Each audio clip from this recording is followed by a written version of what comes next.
మూడు ముళ్ళు వేయించుకొని 7 అడుగులు నడిచి జీవితాంతం నీతోనే ఉంటానని మాటిచ్చి తన భర్తకు 6 అడుగుల గొయ్యి రెడీ చేసిందో భార్య. ఈమె పేరు పూనం. ఈమెకు మీరట్ సూరజ్ కుంజ్ లోని పశు వైద్యశాలలో 4th క్లాస్ ఉద్యోగిగా పనిచేస్తున్న నరేంద్రతో 12 ఏళ్ల క్రితమే పెళ్లైంది. ప్రస్తుతం వీరికి 10 సంవత్సరాలు 4 సంవత్సరాలు ఉన్న 2 పిల్లలున్నారు. పెళ్లైన తర్వాత భార్యాభర్తలిద్దరూ లల్లాపుర న్యూ బస్తీ టీపీ నగర్ లో ఉన్నారు. అప్పటి నుండి అక్కడే ఉంటూ నరేంద్ర తన డ్యూటీకి వెళ్లి వచ్చేవాడు. అయితే ఇక్కడ నరేంద్ర గురించి మాట్లాడుకుంటే అతను పుట్టుగుడ్డి. ఈ నరేంద్ర తండ్రి పేరు చంద్రం. కొడుకు పుట్టగానే పుట్టుగుడ్డివాడని తెలిసి అతను కొడుకుని కాదనుకోలేదు. నీకు కళ్ళు లేకపోయినా నీ కాళ్ళ మీద నువ్వు నిలబడాలని ప్రోత్సహించాడు.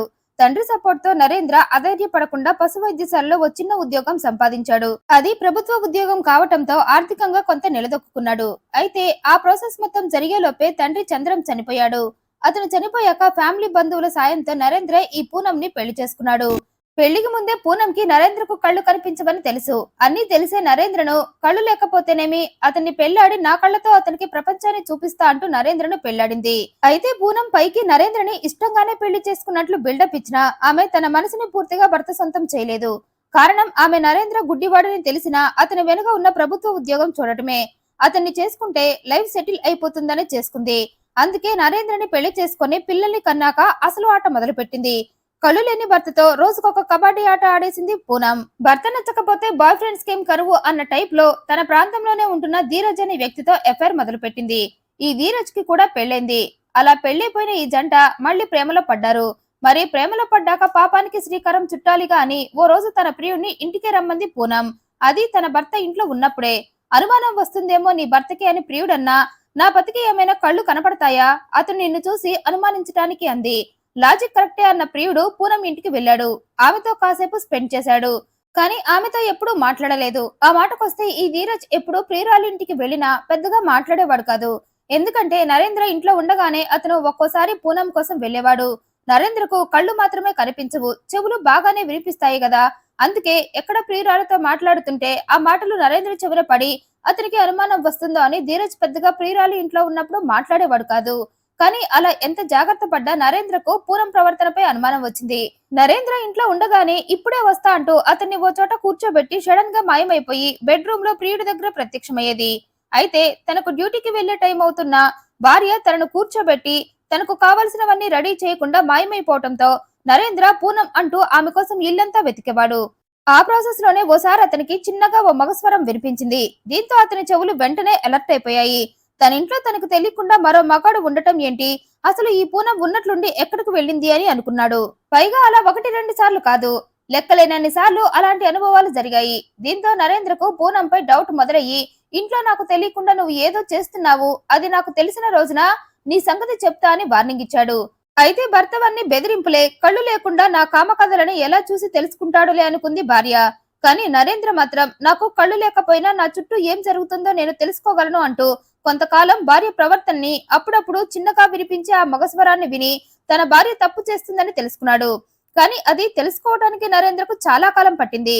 భార్య గురించి తెలిసిన దగ్గర నుండి నరేంద్ర ఆమె ప్రతి మూమెంట్ ని గమనిస్తూ అనుమానం వచ్చినప్పుడల్లా ఆమెతో గొడవ పడేవాడు. కానీ ఎన్ని గొడవలు, ఆఖరికి యుద్ధాలే జరిగిన తన ప్రియుడితో శృంగార యుద్ధానికి ఫుల్ స్టాప్ పెట్టలేనంది పూనం. అందుకే భర్త తనతో ఎంతలా గొడవ పడ్డా తన ప్రియుడిని మాత్రం వదలలేదు. పైగా కళ్ళు కనపడని నీతో నాకు పోటీ ఏంటి, నువ్వు ఎంత ట్రై చేసినా నన్ను ఆపలేవంటూ రెచ్చిపోయి భర్తతో కబాడీ ఆడేసుకుంది. భర్తకు అనుమానం వచ్చి తన దగ్గరకొచ్చి తనను తన ప్రియుడిని రెడ్ హ్యాండెడ్ గా పట్టుకునేలోపు ప్రియుడిని ఇంట్లో నుండి పంపేసేది. అలా భర్తతో ఆట మొదలుపెట్టి ప్రతిసారి తనే గెలిచేది. అయితే అలా గెలిచిన ప్రతిసారి భార్యతో గొడవ పడేవాడు నరేంద్ర. నాకు కళ్ళు లేవని నన్ను మోసం చేస్తున్నావు, కానీ నీ మోసం గురించి నాకు మొత్తం తెలుసు, కానీ నిన్ను రెడ్ హ్యాండెడ్ గా పట్టుకోలేను అనే కదా ఇలా బరి తెగించావని పూనంని తిట్టేవాడు. అయితే అప్పటికే 5 సంవత్సరాలు గడిచిపోయాయి. ఈ 5 ఏళ్లలో పూనం ప్రియుడికి బాగా కనెక్ట్ అయిపోయి భర్తతో తన కనెక్షన్ కంప్లీట్ గా కట్ చేసుకోవాలి అనుకుంది. నరేంద్రకు తన ఎఫ్ఐఆర్ గురించి మొత్తం తెలిసి ఆమెతో తరచుగా గొడవలు పడుతూ ఉండటంతో అదంతా ఆమెకు చిరాగ్గా అనిపించి ఈ గుడ్డి భర్త నాకు అవసరమా, పైగా రోజు అతనితో గొడవ పడుతూ నా ప్రియుడితో నేను హ్యాపీగా ఉండలేకపోతున్నా అనుకుంది. అదే విషయాన్ని ప్రియుడికి కూడా చెప్పింది. నా భర్త వల్ల నాకు మనశ్శాంతి లేదు, అతనికి కళ్ళు లేకపోయినా మిగిలినవన్నీ బాగానే పనిచేస్తున్నాయి, సూక్ష్మ జ్ఞానం అయితే దండిగా ఉంది, కళ్ళు లేని వారికి ఆ జ్ఞానం ఎక్కువగా ఉంటుందేమో, అందుకే వాళ్ళకి కళ్ళు కనపడకపోయినా తమ చుట్టూ ఏం జరుగుతుందో తెలుసుకోగలరు, అది నా భర్తను చూశాకే తెలిసింది. మన గురించి నా భర్తకు అర్థమైపోయి నాతో గొడవ పడి తప్పు చేయొద్దని సతాయిస్తున్నాడని, ఆ సన్నాయి రకం సతాయింపు నేను భరించలేనంది. అయితే చంపేయి అన్నాడు ప్రియుడు. సీరియస్ గానే అంటున్నావా అంది. జోక్ చేసే మూడ్ లో లేనన్నాడు. చంపటం అంటే కష్టమేమో అంది. రోజు భర్తతో కబడ్డీ ఆడుకుంటున్న నీకు చంపటం పెద్ద కష్టమేం కాదన్నాడు. పైగా నీ భర్తను చంపితే మనకు 2 రకాలుగా బెనిఫిట్స్ అన్నాడు. ఏంటో చెప్పమంది ఆత్రంగా. నీ భర్త చనిపోతే డిపెండెంట్ కోటాలో అతని ఉద్యోగం నువ్వు కొట్టేయొచ్చన్నాడు. ఆ తర్వాత మనిద్దరం పెళ్లి చేసుకుని సెటిల్ అయిపోవచ్చన్నాడు. ఆ 2 బెనిఫిట్స్ వినగానే పూనం పూనకం వచ్చిన దానిలా ఊగిపోయింది. అయితే వేసేయటమే కరెక్ట్ అంది. కాకపోతే మనిద్దరం కాకుండా వేరే వాళ్లతో నా భర్తను చంపిద్దాం. వాళ్ళు అడిగినంత డబ్బిద్దాం. ముందు వాళ్ళని రెడీ చెయ్యంది. సరే అంటూ ధీరజ్ ఓ 2 రోజుల తర్వాత చంద్, అమర్దీప్ అనే 2 వ్యక్తులను కలిశాడు. కూడా ప్రియురాలను కూడా తీసుకువెళ్లాడు. ఇద్దరు ఆ ఇద్దరికి నరేంద్రను చంపేయాలని అతని ఫోటో చూపించారు. ఆ ఫోటో చూసిన వాళ్ళు ఇంతకీ ఇతనెవరని అడిగారు. నా భర్త అంది పూనం.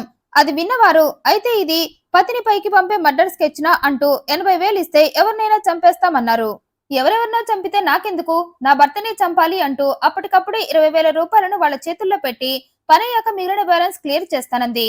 సరే అంటూ ఆ డబ్బు తీసుకొని డేట్ చెప్తే నీ భర్తకు స్పాట్ పెడతామన్నారిద్దరు. సరే వెయిట్ చేయండి, ఛాన్స్ చూసుకొని మీకు ఇన్ఫార్మ్ చేస్తా రెడీగా ఉండమంది. అలా డీల్ మాట్లాడాక పూనం ఇంటికి వచ్చేసింది. వచ్చిన దగ్గర నుండి భర్తను చంపించే అవకాశం ఎలా వస్తుందా అని ఎదురు చూసింది. ఆ ఎదురు చూపులోనే కోట్ల కలలు కనింది. తన భర్తను చంపాక అతని ఉద్యోగం తనకే వచ్చినట్లు, ఆ ఉద్యోగంతో డబ్బు సంపాదిస్తూ కోరుకున్న తన ప్రియుణ్ణి పెళ్లాడినట్లు కలలు కనింది. నీ కలలు నిజం కాకపోయినా నీకు అవకాశం అన్నట్లు ఓ రోజు భర్తను చంపించే ఛాన్స్ పూనంకి వచ్చింది. అది ఏప్రిల్ 22. ఆ రోజు భర్త నరేంద్ర రేపు పేపాల్లో ఉండే తన సోదరి ఇంటికి వెళ్తూ తన భార్యకు చెప్పాడు. అది వినగానే టపీమంటూ పూనంకి ఐడియా వచ్చి వెంటనే ప్రియుడికి ఫోన్ కొట్టింది. నా భర్త ఈ రోజు తన సోదరి ఇంటికి వెళ్తున్నాడు. అతనికి ఎలాగో కళ్ళు కనిపించవు కాబట్టి నువ్వే ఓ ఆటో తీసుకొని మా ఇంటికి వచ్చి నా భర్తను ఆటోలో ఎక్కించుకొని స్పాట్ సెలెక్ట్ చేసుకొని ఆ ఇద్దరితో కలిసి నరేంద్రను చంపేయమంది. ప్లాన్ బాగుంది, ఇప్పుడే అమలు చేస్తా అంటూ తను అడ్వాన్స్ ఇచ్చిన ఇద్దరిని అలర్ట్ చేసి మీరిద్దరూ బోలాగార్ దగ్గర వెయిట్ చేయండి, నేను అక్కడికే నరేంద్రను తీసుకొని వస్తానని చెప్పాడు.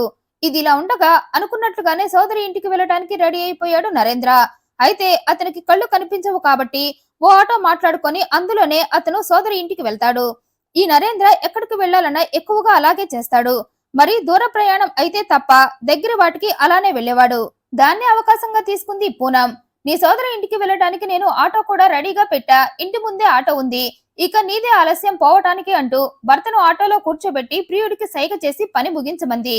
పాపం కళ్ళు లేని కారణంగా భార్య కుట్రను చూడలేకపోయాడు నరేంద్ర. అందుకే గుడ్డిగా అతని ఆటోలో వెళ్లిపోయాడు. అలా ధీరజ్ ఆటోని బోలగల్ కు తెచ్చి అక్కడ ఉన్న చెరువు దగ్గరకు ఆటోని తీసుకువెళ్లాడు. అప్పటికే ఆ ఇద్దరు కూడా అక్కడే నరేంద్రను చంపాలని ఎదురు చూస్తున్నారు.